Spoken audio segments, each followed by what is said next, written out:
Summary of the 2018 National Defense Strategy of the United States of America. Interesting document. Take a look if you get a chance. I'll just give you some bite-sized quotes. Today we're emerging from a period of strategic atrophy, aware that our competitive military advantage has been eroding. We are facing increased global disorder, characterized by decline in the long-standing rules-based international order, creating a security environment more complex and volatile than any we have experienced in recent memory. Interstate strategic competition, not terrorism, is now the primary concern in U.S. national security. Hard-hitting where it comes to China and Russia. China is a strategic competitor, using predatory economics to intimidate its neighbors while militarizing features in the South China Sea. Russia has violated the borders of nearby nations and pursues veto power over the economic, diplomatic, and security decisions of its neighbors.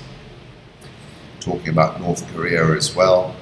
China is leveraging military modernization, influence operations, and predatory economics to coerce its neighboring countries to reorder the Indo-Pacific region to their advantage.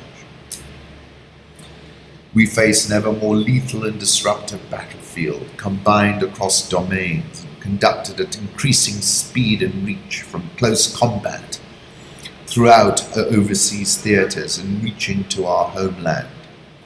Some competitors and adversaries seek to optimize their targeting of our battle networks and operational concepts, while also using other areas of competition short of open warfare to achieve their ends, e.g. information warfare, ambiguous or denied proxy operations, and subversion.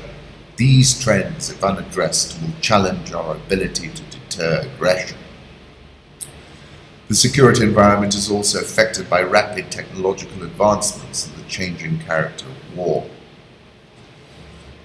Long-term strategic competitions with China and Russia are the principal priorities for the department and require both increased and sustained investment. They conclude, be strategically predictable but operationally unpredictable.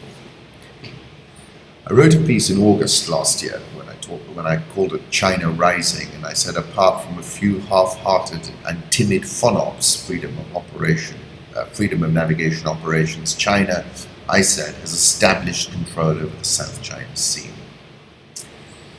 It has created artificial islands, militarized those artificial islands across the South China Sea. It is a mind-boggling geopolitical advance any which way you care to cut it. I said Washington has metasized into an epicenter of risk.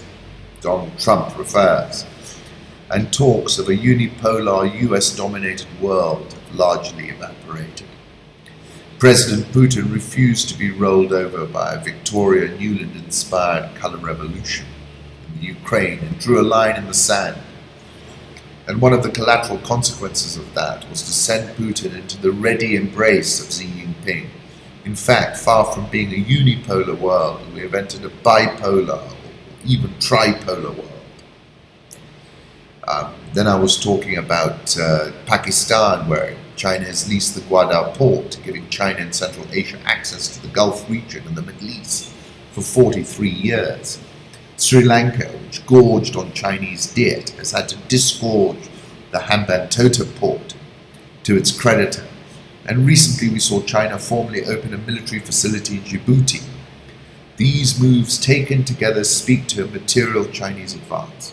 The pivot to Asia, which was supposed to contain China, is dead in the water, and China has sprung that trap. I was also saying China is also Narendra Modi's face in the Dockland Plateau. And I said Xi Jinping is goading Narendra Modi, who's got him entirely surrounded. So I think, that was the document is in response to these facts. It's not clear to me that the US has that military lead, which its hegemony rested upon.